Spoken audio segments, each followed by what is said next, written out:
We're Immobiliser Fit, and today I've secured this 2020 Lexus Nx300h down at Lexus Edgware Road with a Halo Mini. So if a thief copied this key, done a relay attack and went to steal the vehicle, as you see the ignition power's up but the vehicle doesn't go to ready and we're unable to drive it off.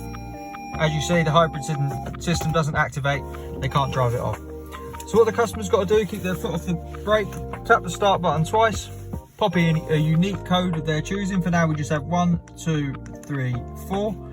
We get a flash from the fog lights and now foot on the brake, we can start the vehicle and drive away.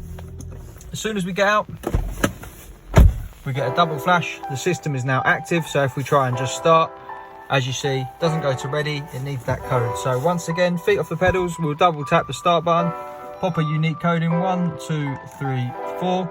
We get a flash from the fog light, now foot on the brake and start. Customer can obviously choose their own code and put this system in service mode. Give us a call on 0208 212 7393. Thanks for watching.